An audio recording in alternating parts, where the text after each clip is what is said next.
தலைவனா நீ தேடி வர்ற என்னைய பார்க்க எனக்கு பிடிக்கல. நான் போய் தேடி பார்க்க போறேன் எங்க அண்ணனை. எங்களை பார்க்க விடு. எங்களை ஏன் தடுக்கிற? நீ தடுக்கிறனால தான் இவ்வளவு விபத்தும் வருது. இவ்வளவு ஆதங்கத்தின் காரணம் வீடியோ வந்துட்டே இருக்கு. தயவு செய்து முழுசா பாருங்க வீடியோ. நீங்க ரசிகனா இருக்கிறது எனக்கு உண்மையிலேயே பெருமையா இருக்கு. முடிஞ்ச வரைக்கும் ஏழைகளுக்கு உதவி செய். அனைவருக்கும் வணக்கம். இன்னைக்கு பார்த்தீங்கன்னா விஜய் அவர்களுடைய தஞ்சை மீட்டிங் நல்லபடியாக நடந்து முடிஞ்சிருச்சு.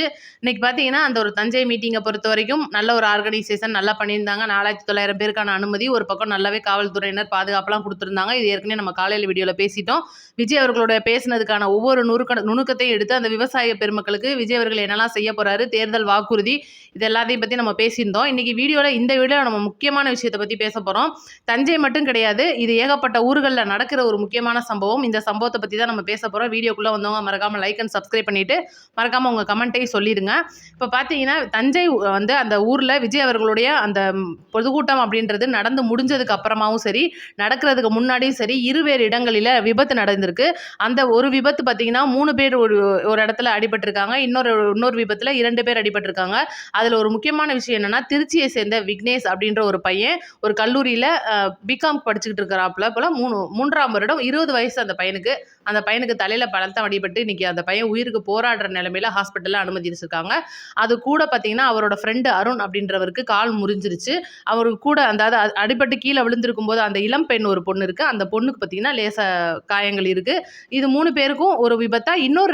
ஒரு இடத்துல விஜய் அவர்களோட வண்டிக்கு பக்கத்திலே கீழே விழுந்து பாத்தீங்கன்னா 2 பேருக்கு கை கால்கள்ல எலும்பு முறிவு ஏற்பட்டிருக்கு அப்படின்ற ஒரு நியூஸ் வந்துட்டு இருக்கு. இதை பார்க்கும்போது இது ஒரு பக்கம் ரொம்ப வருத்தமான விஷயம். இதை நம்ம பதிவு பண்ணியே ஆகணும். அது ஏன் அப்படின்னா, இன்னைக்கு விஜய் அவர்களோட மீட்டிங்லையும் தெளிவாக வேலூர் மீட்டிங்கில் சொல்லிட்டாங்க, என் பின்னாடி நீங்கள் பின் தொடர வேண்டாம் அப்படின்னு. அதுக்கு முன்னாடியே பார்த்தீங்கன்னா ஏகப்பட்ட இடங்களில் வண்டியில் வந்துகிட்டு இருக்கும் போதே கூட விஜய் அவர்கள் நிறைய தடவை சொல்லியிருக்கிற முக்கியமான விஷயம் என்ன அப்படின்னா, ஹெல்மெட் போடுங்க, வழிகாட்டு நெறிமுறைகளை பின்பற்றுங்க. இது நார்மலாக பேசுகிற விஷயமா இருக்குது. இன்னைக்கு ஏகப்பட்ட இடங்களில் இது தேவையாக இருக்குது. ஏன்னா வண்டியை பின்தொடர்ந்து வரும்போது இந்த மாதிரி சம்பவங்கள் நடந்துரும், திடீர்னு அசம்பாவிதமாயிரும். இதுக்கு கட்சி கூட நிற்க மாட்டாங்க, எந்த ஒரு தலைவரும் வரமாட்டாங்க. இதை நான் டிவிக்கு மட்டும்தான் சொல்கிறேன்னா அப்படிலாம் கிடையவே கிடையாது. ஏகப்பட்ட இடங்களில் நடக்கிற பொதுக்கூட்டங்களில் இது நார்மலாக நடக்குது.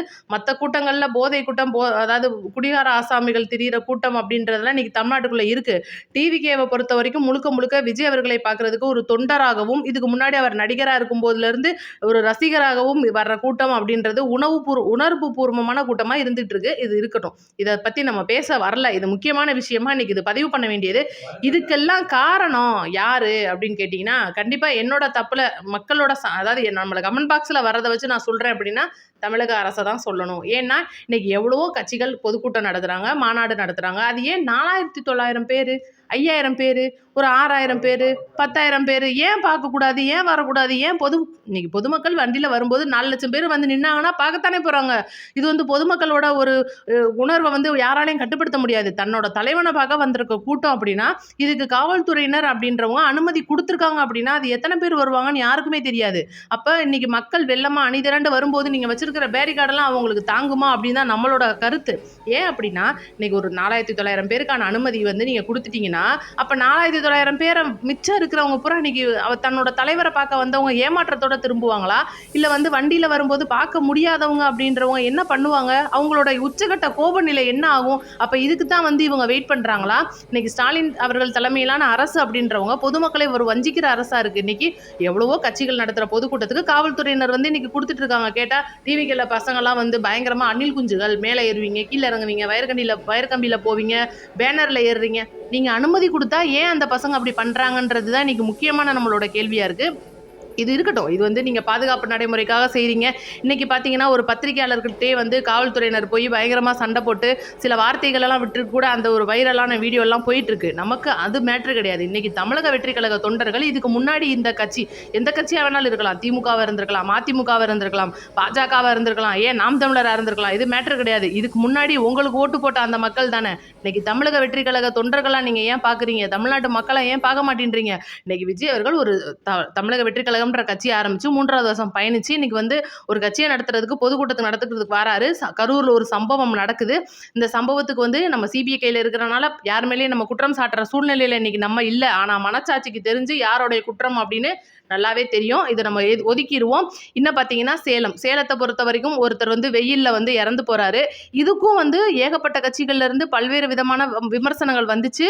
இதுக்கும் வந்து அது ஒரு வடமாநில தொழிலாளி இருந்தால் கூட விஜய் அவர்களோட கட்சியில் இருக்கிற உறுப்பினர் கிடையாது. ஆனால் கூட அவர் ஆர்வ மிகுதியாலையும் அவங்களோட ஓனர் சொல்லி பாஸ் வாங்கிட்டு வந்துட்டாரு. இருந்தாலும் கூட கட்சி சார்பாக அவருக்கு 5 லட்சம் ரூபாய் நிதி உதவியும் பண்ணியிருக்காங்க. இது வெளியில் தெரியாது, நான் சொல்லிடுறேன். இதுக்கப்புறம் பார்த்தீங்கன்னா வேலூர் மீட்டிங்கை பொறுத்த வரைக்கும் இது வந்து அது சேலத்தில் அவர் இறந்துட்டாருன்றனால அந்த வெயிலின் தாக்கம் மக்களுக்கு வேண்டாம். வேலூரில் அதிக வெயில் இருக்குது, போடுறா சீட்டு அப்படின்னு சொல்லிட்டு விஜய் அவர்கள் ஜெர்மன் சீட்டை போட்டு 4900 பேருக்கான சேரை வாங்கி அதையும் போட்டு விட்டு இன்றைக்கி அந்த ஒரு பொதுக்கூட்டம் அப்படின்றது நடக்குது. இன்றைக்கி தஞ்சாவூர்லேயும் அதே மாதிரி அதே ஜெர்மன் செட்டு போட்டு அவங்களுக்கு தேவையான சீட்ஸ் எல்லாம் அரேஞ்ச் பண்ணி பண்ணுறாங்க. நான் தெரியாமல் கேட்குறேன், ஒரு தலைவர் வந்து தன்னை பார்க்க வர்ற மக்களை வெளிப்படையில் நின்று பார்க்க முடியாத ஒரு சூழ்நிலை இன்றைக்கி தமிழ்நாட்டில் இருக்குது அப்படின்னா எதுக்கு நீங்களாம் வந்து ஆட்சி நடத்துறீங்க? இதுதான் இப்போ ஒரு தலைவர் வந்து தன்னோட தொண்டரை பார்க்க வராரு. அத்தனை லட்சம் பேரை பார்க்கறதுக்கு வர தலைவர் 4000 பேரை மட்டும் பார்த்துட்டு போகிறதுக்கு தான் கட்சி ஆரம்பித்து உட்காந்துருக்காரா? அத்தனை கோடி இன்னைக்கு வந்து சொல்லுவோம்ல, கரியரின் உச்சத்தை விட்டு வந்திருக்காருன்னு. யாராவது இல்லைன்னு அதை மறுக்க முடியுமா? இன்னைக்கு விஜய் அவர்கள் படம் நடிச்சா கூட 200 கோடி 300 கோடி சம்பளம் தரதுக்கு ஆள் இருக்காங்க. அது உங்களுக்கும் நல்லா தெரியும் தானே?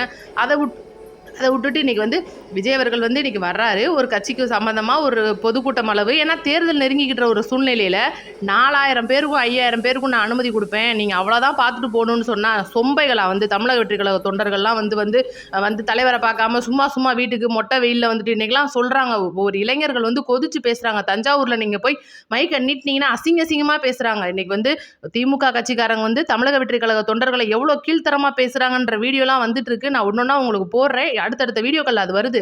ஏன் அப்படி நான் சொல்கிறேன்னா, இன்றைக்கி தமிழக வெற்றி கழக தொண்டர்களை பார்த்தா அவங்களுக்கு எப்படி தெரியுது? ஒரு மோசமான ஒரு பார்வை இன்றைக்கி நம்ம மேலே வந்திருக்கு அப்படின்னா என்ன காரணம்? ஏன்னா எவையுமே காசு வாங்க மாட்டாங்க. நாங்கள் வந்து இன்றைக்கி உண்மையாக உணவுபூர்வமாக வர ஒரு கூட்டமாக இருந்துகிட்ருக்கு. இத்தனை நாளாக வந்து இதுக்கு முன்னாடி இருந்த மாற்றுக் கட்சிகள் வந்து காசு கொடுத்து கூட்டத்தை கூட்டுறதுக்கும் ஒரு பிரியாணி பொட்டணம் குவார்டர் கொடுத்து கூடுற கூட்டமாக தான் இவ்வளோ நாள் நம்ம தமிழ்நாட்டில் பார்த்துருப்போம். ஆனால் இந்த ஒரு கூட்டம் அப்படின்றது தன்னோட தலைமை மேலே ஏரோப்ளேனில் பறக்கும்போது கீழேருந்து கை காட்டுற ஒரு கூட்டமாக தான் இருக்குது. அந்த அளவுக்கு தன்னோட தலைவரை நம்புறாங்க, பாசம் வச்சிருக்காங்க, அண்ணனா நினைக்கிறாங்க. இது ஒரு பக்கம் இருந்தா கூட இப்போ புதுசா கிளம்பியிருக்காங்க குடும்ப பிரச்சனை இழுத்து வச்சு பேசுறதுக்கும். இதெல்லாம் வந்து விஜய் அவர்கள் அதை தெளிவாகவே போட்டு உடச்சிட்டாரு. குடும்பம் வேற, அரசியல் வேற, இதை பார்த்து பேசு, அதை இது வந்து உள்ளே இதை கொண்டு வராத, அதை உள்ளே கொண்டு வராத, இது வந்து நியாயமாக பேசுறது. இன்றைக்கி தஞ்சாவூரில் நிறைய பெண்கள் பேசியிருக்காங்க.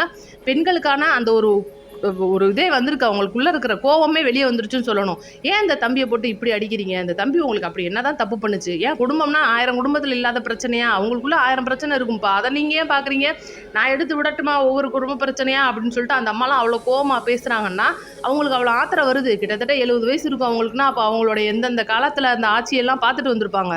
அப்போ இது வந்து இன்னைக்கு நியாயமாக நடந்திருக்கிற ஒரு விஷயம், ரொம்ப வருத்தத்தக்க விஷயமா இருக்கிற அந்த ஒரு விபத்து. இது வந்து நம்ம யார் மேலேயும் குற்றம் சாட்டணும் அப்படின்னு கிடையாது. இன்னைக்கு வந்து தமிழக வெற்றி கழக தொண்டர்கள் வண்டிக்கு பின்னாடி போய் கீழே விழுகிறாங்க அப்படின்னா காரணம் நீங்கள் தான். இதை தான் நான் அப்படி தான் சொல்லுவேன். இன்னைக்கு தொண்டர்கள் மேலே காரணம் சொல்லுவோம். அவங்க வந்து பாதுகாப்பு இல்லாமல் போகிறது, ஹெல்மெட் இல்லாமல் போகிறது, சாலை விதிகளை மீறி போகிறதெல்லாம் தப்பு தான். அதை நாங்கள் வந்து மறுக்கலை. இன்னைக்கு தன்னோட தலைவனை பார்க்க வர்ற ஒரு தொண்டனுக்கு அந்த தலைவனை பார்க்க அனுமதி கிடைக்கல அப்படின்னா என்னத்துக்கு அந்த அரசு, எதுக்கு காவல்துறைன்னு இருக்காங்க? பாதுகாப்பு கொடுக்க முடியலன்னா நீங்கள் அனுமதியே கொடுக்கக்கூடாது.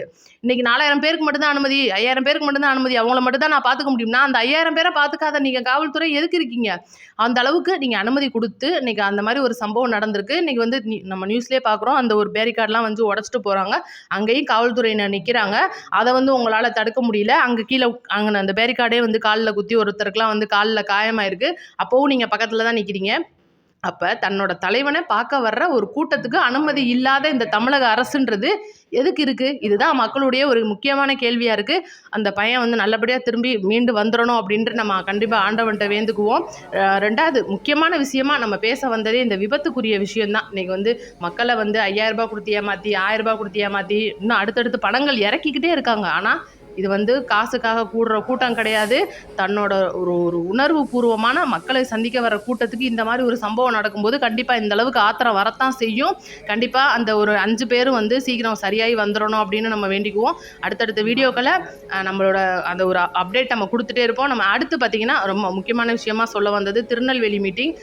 அடுத்த மார்ச் 2வது வாரத்தில் வந்து வரப்போகுது. அதுக்கு முன்னாடி வர ஞாயிற்றுக்கிழமை 8ஆம் தேதி தேர்தல் அறிக்கை எல்லாருமே எதிர்பார்த்துட்டு இருந்தது. இப்போ பார்த்தீங்கன்னா விஜய் அவர்கள் வேலூர்லேருந்தே வந்து ஒவ்வொரு வாக்குறுதியாக கொடுத்துட்டு வந்திருப்பாரு. தஞ்சாவூரில் கூட அந்த விவசாயிகளுக்கான ஒரு வாக்குறுதி மாதிரி கொடுத்துருக்காங்க. இது வந்து அடுத்தடுத்த வீடியோக்குள்ள உங்களுக்கு நான் தெளிவாக சொல்கிறேன்.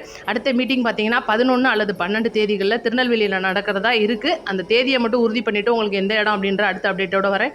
சேனலை லைக் பண்ணிட்டு சப்ஸ்கிரைப் பண்ணிக்கோங்க. நன்றி, வணக்கம். அடுத்த வீடியோவில் பார்ப்போம்.